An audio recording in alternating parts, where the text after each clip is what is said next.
हरे कृष्णा। ज्येष्ठ मास परम पुण्यदायक है। उस रात समुद्र की लहरें जैसे अपने भीतर कुछ छुपा रही थी। चंद्रमा की रोशनी में पूरी नगरी का स्वरूप अलौकिक लग रहा था, पर नीलकांत की आंखें किसी और ही रहस्य को खोज रही थी। उसकी आत्मा अब भी रुद्र तपस्वी की ध्वनि से कंपायमान थी, और वह जानता था कुछ है जो अभी प्रकट नहीं हुआ। कोई लीला अधूरी है। पुरुषोत्तम क्षेत्र के प्राचीन मठों में एक कथा गुप्त रूप से कही जाती थी, जो किसी भी शिष्य को तब तक नहीं सुनाई जाती थी जब तक वो स्वयं अपने भीतर की अग्नि को पार न कर ले। ये कथा थी भगवान जगन्नाथ के स्वरूप की रचना की। वो स्वरूप जो न केवल चंदन और लकड़ी से बना है, बल्कि समय के रहस्यों से भी। कई युग पहले की बात है। राजा इंद्रद्युम्न को स्वप्न आया कि समुद्र की गहराइयों में भगवान का एक दिव्य दारु स्वरूप छिपा है।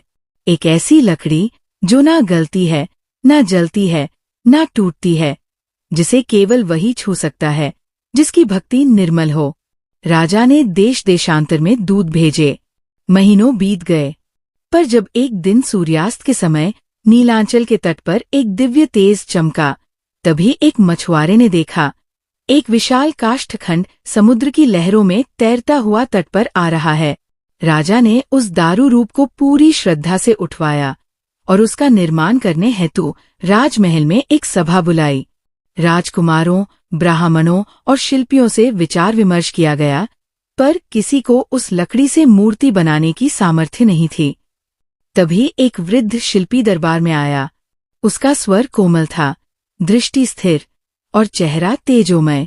उसने कहा, मैं बना सकता हूँ भगवान का स्वरूप, पर एक शर्त है। जब तक मैं कार्य करता रहूं, कोई द्वार न खोले, कोई झांके नहीं। जब मेरा कार्य पूर्ण होगा, मैं स्वयं द्वार खोलूंगा।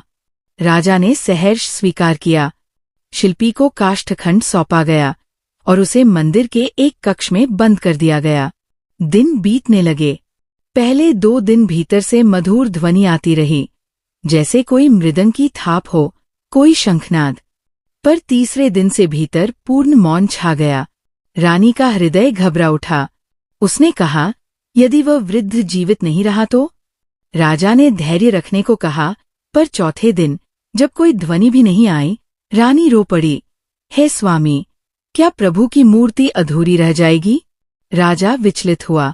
अंततः 5वें दिन राजा ने स्वयं द्वार खोलने का निर्णय लिया, और जैसे ही द्वार खोला गया, भीतर वो वृद्ध शिल्पी कहीं नहीं था। कोई शरीर, कोई छाया, कोई पदचिन्ह तक नहीं, पर वहां रखे थे 3 अद्भुत काष्ठ स्वरूप, भगवान श्री जगन्नाथ, बलभद्र जी और देवी सुभद्रा। उनके हाथ अधूरे थे, नेत्र विशाल थे, और मुखमंडल में ऐसी करुणा थी जो मानव हृदय को चीर दे। राजा रो पड़ा, हे प्रभो, मैंने अधीरता दिखाई, आपकी मूर्तियां पूर्ण नहीं बन सकी। तभी आकाशवाणी हुई, हे इंद्रद्युम्न, ये मेरा ही स्वरूप है, अधूरा नहीं, पूर्ण से भी परे है ये रूप। ये मेरा वह स्वरूप है जिसमें मैं भक्तों के समीप आता हूँ। न रथ में, न सिंहासन में, केवल प्रेम में बसता हूँ। राजा ने वहीं उस स्वरूप की प्राण प्रतिष्ठा करवाई, और हर वर्ष एक परंपरा प्रारंभ हुई, जिसमें वे तीनों भाई बहन भगवान श्री जगन्नाथ, बलभद्र जी और सुभद्रा माई अपने रथ पर बैठकर नगर भ्रमण करते हैं, जिससे हर भक्त उन्हें अपने घर बुला सके। ये रथ यात्रा केवल एक उत्सव नहीं, एक आंतरिक यात्रा है।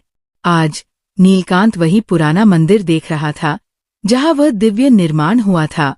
उसे बताया गया कि अब भी उस कक्ष के भीतर कोई प्रवेश नहीं करता, क्योंकि माना जाता है कि वह वृद्ध शिल्पी कोई साधारण शिल्पकार नहीं था। वह स्वयं भगवान विष्णु का रूप था, विश्वकर्मा। नीलकांत देर तक मंदिर की सीढ़ियों पर बैठा रहा, और उसे लगा जैसे भीतर से फिर वही मृदंग की धीमी थाप आ रही हो। क्या वह स्वरूप अब किसी और रचना की ओर संकेत कर रहा था? क्या भगवान फिर से किसी नए युग के लिए अपने स्वरूप को बदलने वाले हैं? और यदि हाँ, तो ये अगली रचना कैसी होगी? उस रचना के लिए कौन होगा अगला पात्र? नीलकांत या कोई और जो अभी स्वयं भी अपने भाग्य से अनभिज्ञ है? कल की कथा में उजागर होगी एक गुप्त भविष्यवाणी जो पुरुषोत्तम क्षेत्र के गुप्त शास्त्रों में छुपी है। डे 19 भविष्य पुराण की वह पंक्ति जो बताती है कौन होगा अगला जगन्नाथ रथ यात्रा का संकेतधारी। जय श्री कृष्णा।